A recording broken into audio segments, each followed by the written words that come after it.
Everyone, स्वागत है आपका मेरे चैनल नॉलेज ऑफ हिस्ट्री में। तो प्लीज़ आप लोग मेरे चैनल को सब्सक्राइब कर ले और बेल आइकन को भी दबा ले, जिससे मेरी आने वाली सभी वीडियो आपको सबसे पहले मिले। ठीक है, तो आज हम पढ़ेंगे गुलाम वंश के बारे में। ठीक, जो कि बहुत ही महत्वपूर्ण टॉपिक है ये। अगर आप किसी भी एग्ज़ाम की तैयारी करते हैं तो यह वीडियो आपके लिए बहुत ही अच्छी होने वाली है। तो चलिए स्टार्ट करते हैं। दिल्ली सल्तनत।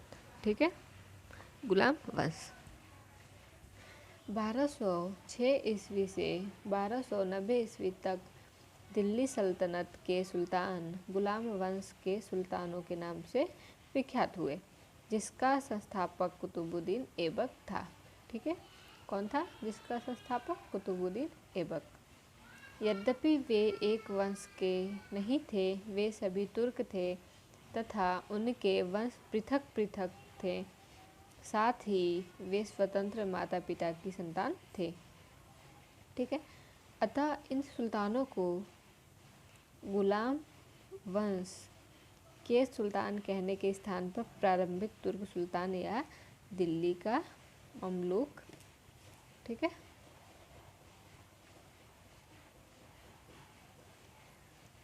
क्या था? दिल्ली का ममलूक सुल्तान कहना अधिक उपयुक्त है। ठीक, भारत में गुलाम वंश का प्रथम शासक कुतुबुद्दीन ऐबक था। इसका टाइम पीरियड था 1206 से 1210 ईस्वी के बीच। वह ऐबक नामक तुर्क जनजाति का था। बचपन में उसे निसापुर के काजी फरुखुद्दीन अब्दुल अजीज कूफी ने एक दास के रूप में खरीदा था। ठीक, बचपन से ही अति सुरीले स्वर में कुरान पढ़ता था। ठीक, जिस कारण वह कुरान खान या कुरान का पाठ करने वाला के नाम से प्रसिद्ध हो गया। बाद में वह निसापुर से गजनी लाया गया, जहां उसे गोरी ने खरीद लिया। ठीक है, अपनी प्रतिभा, लगन और ईमानदारी के बल पर शीघ्र ही ऐबक ने गोरी का विश्वास जीत लिया।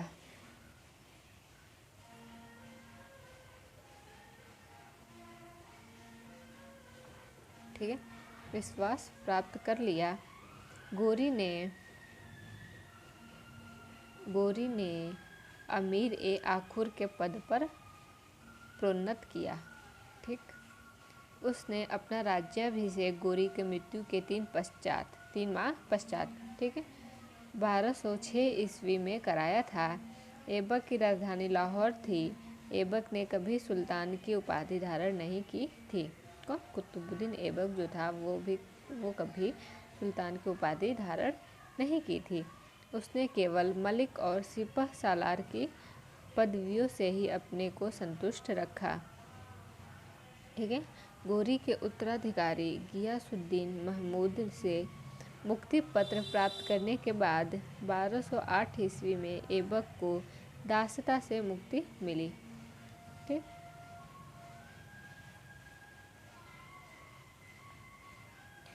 अपनी उदारता के कारण कुतुबुद्दीन ऐबक इतना अधिक दान करता था कि उसे लाख बख्श, ठीक, मतलब लाखों को देने वाला के नाम से पुकारा गया।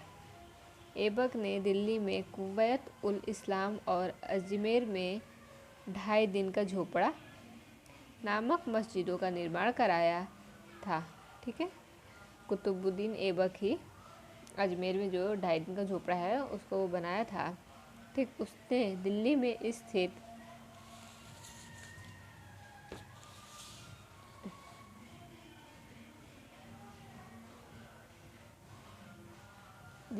स्थित कुतुब मीनार का निर्माण कार्य प्रारंभ किया, जिसे इल्तुतमिश ने पूरा करवाया। ठीक, स्टार्ट तो ये किया था किसने? कुतुबुद्दीन ऐबक ने, लेकिन पूरा किसने किया? इल्तुतमिश ने पूरा करवाया। ठीक, फिरोजशाह तुगलक के शासनकाल में इसकी चौथी मंजिल को काफ़ी हानि पहुंची थी। ठीक,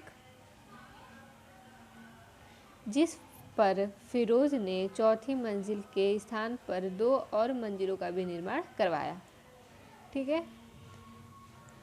कुतुबुद्दीन ऐबक की मृत्यु चौगान के खेल, मतलब आधुनिक पोलो की भांति का एक खेल।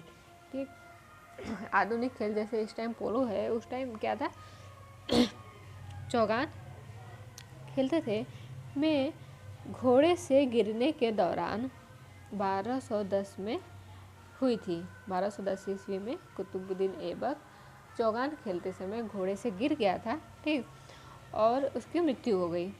कब हुई थी? 1210 ईस्वी में। और उसे कहाँ दफनाया गया था? उसे लाहौर में दफनाया गया, क्योंकि वो मुस्लिम था इसलिए दफनाया गया। ठीक,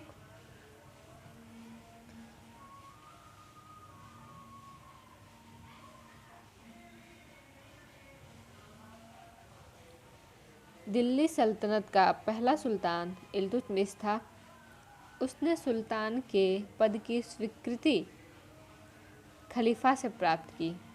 इल्तुतमिश इसलिए पहला सुल्तान था क्योंकि जो कुतुबुद्दीन ऐबक था उसने कभी भी सुल्तान की पदवी धारण नहीं की थी।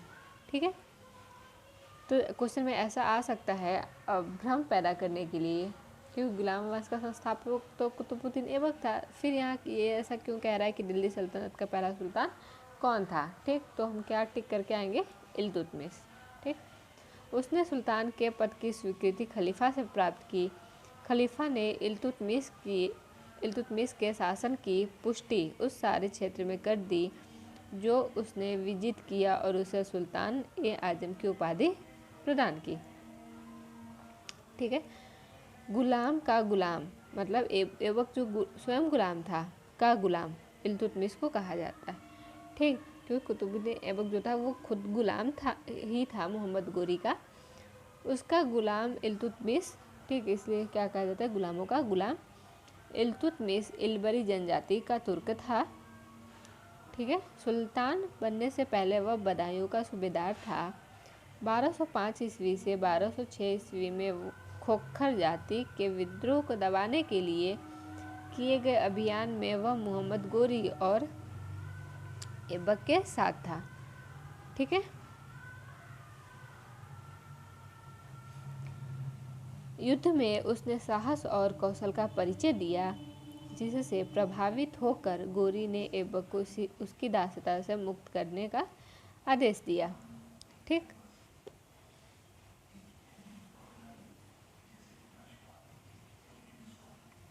मंगोल नेता चंगेज खान भारत की उत्तर पश्चिम सीमा पर इल्तुतमिश के शासनकाल में आया था।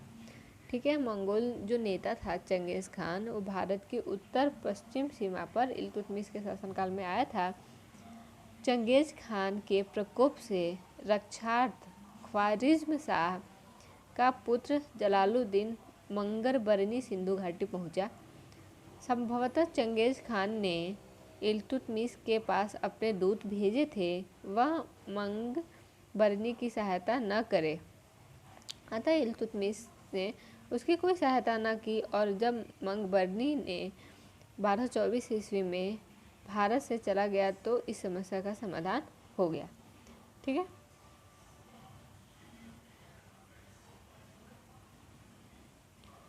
इल्तुतमिश ने बिहार शरीफ एवं बाढ़ पर अधिकार कर राजमहल की पहाड़ियों में तेलिया गढ़ी के समीप हिसामुद्दीन एवाज को पराजित किया।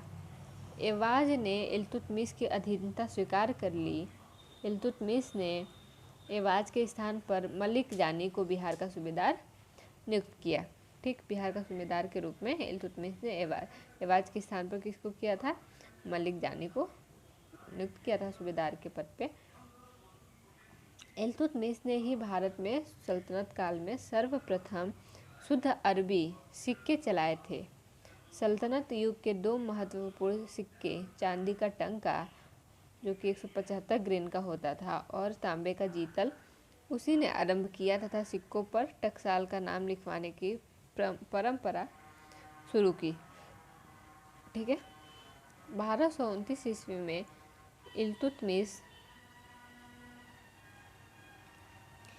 इल्तुतमिश को बगदाद के खलीफा से खिलअत का प्रमाण पत्र प्राप्त हुआ, जिससे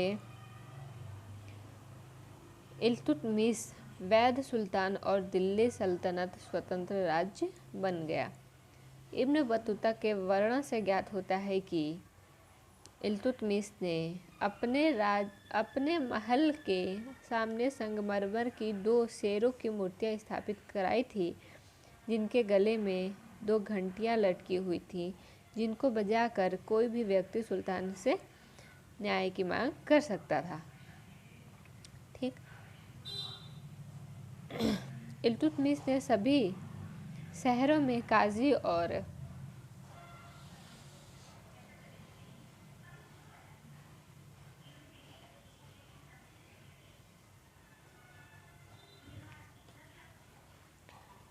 और अमीरदाद नामक अधिकारी नियुक्त किए थे। Doctor R.P. त्रिपाठी के अनुसार भारत में मुस्लिम संप्रभुता का इतिहास इल्तुतमिश से आरंभ होता है। सर उलजले हेग के अनुसार इल्तुतमिश गुलाम शासकों में सबसे महान था। डॉक्टर ईश्वरी प्रसाद के अनुसार इल्तुतमिश निस्संदेह गुलाम वंश का वास्तविक संस्थापक था। ठीक है। क्वेश्चन में अगर ये पूछे कि गुलाम वंश का असली संस्थापक जो था, मतलब वास्तविक संस्थापक कौन था, तो कौन था? इल्तुतमिश था। मध्यकालीन भारत की प्रथम महिला शासिका रजिया सुल्तान। ठीक है। मध्यकालीन भारत की जो प्रथम महिला शासक थी, शासिका जिसको कह सकते हैं, वो कौन थी? रजिया सुल्तान। 1236 ईस्वी से 40 ईस्वी तक। ठीक, 4 साल का टाइम पीरियड था इनका। व्यक्तिगत दृष्टि से उसने भारत में पहली बार स्त्री के संबंध में इस्लाम की परंपराओं का उल्लंघन किया और राजनीतिक दृष्टि से उसने राज्य की शक्ति को सरदारों अथवा सूबेदारों में विभाजित करने के स्थान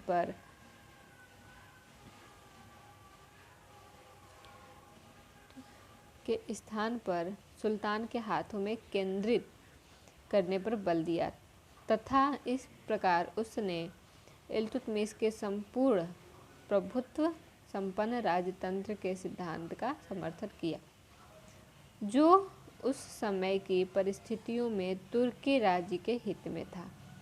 रजिया बेगम को सत्ताच्युत करने में तुर्कों का हाथ था। उन्होंने भटिंडा के गवर्नर मलिक अल-तुनिया के नेतृत्व में रजिया के विरुद्ध विद्रोह कर उसे सत्ता से हटाया गया। ठीक है। सुल्तान बलबन का पूरा नाम गयासुद्दीन बलबन था। ठीक है। बलबन ने 1266 से 1287 ईस्वी तक सुल्तान के रूप में सल्तनत की बागडोर संभाली। ठीक।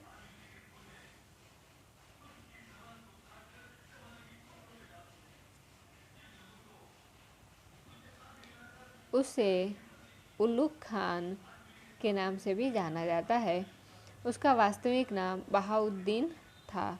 इल्तुतमिश की भांति वह भी इल्बरी तुर्क था। उसने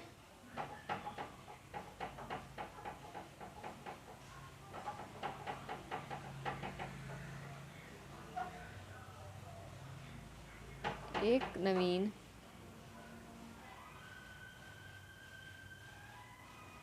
राजवंश बलबनी वंश की नींव डाली। बलबन बचपन में ही मंगोलों द्वारा पकड़ लिया गया था। ठीक है। जिन्होंने उसे गजनी में बसरा के निवासी ख्वाजा जमालुद्दीन के हाथों बेच दिया। अनंतर 1232 ईस्वी में उसे दिल्ली लाया गया, जहां इल्तुतमिश ने 1233 ईस्वी में ग्वालियर विजय के पश्चात उसे खरीदा। ठीक है। उसकी योग्यता से प्रभावित होकर इल्तुतमिश ने उसे खसदार का पद दिया। रजिया के काल में वह अमीर शिकार के पद पर पहुंच गया था। ठीक है।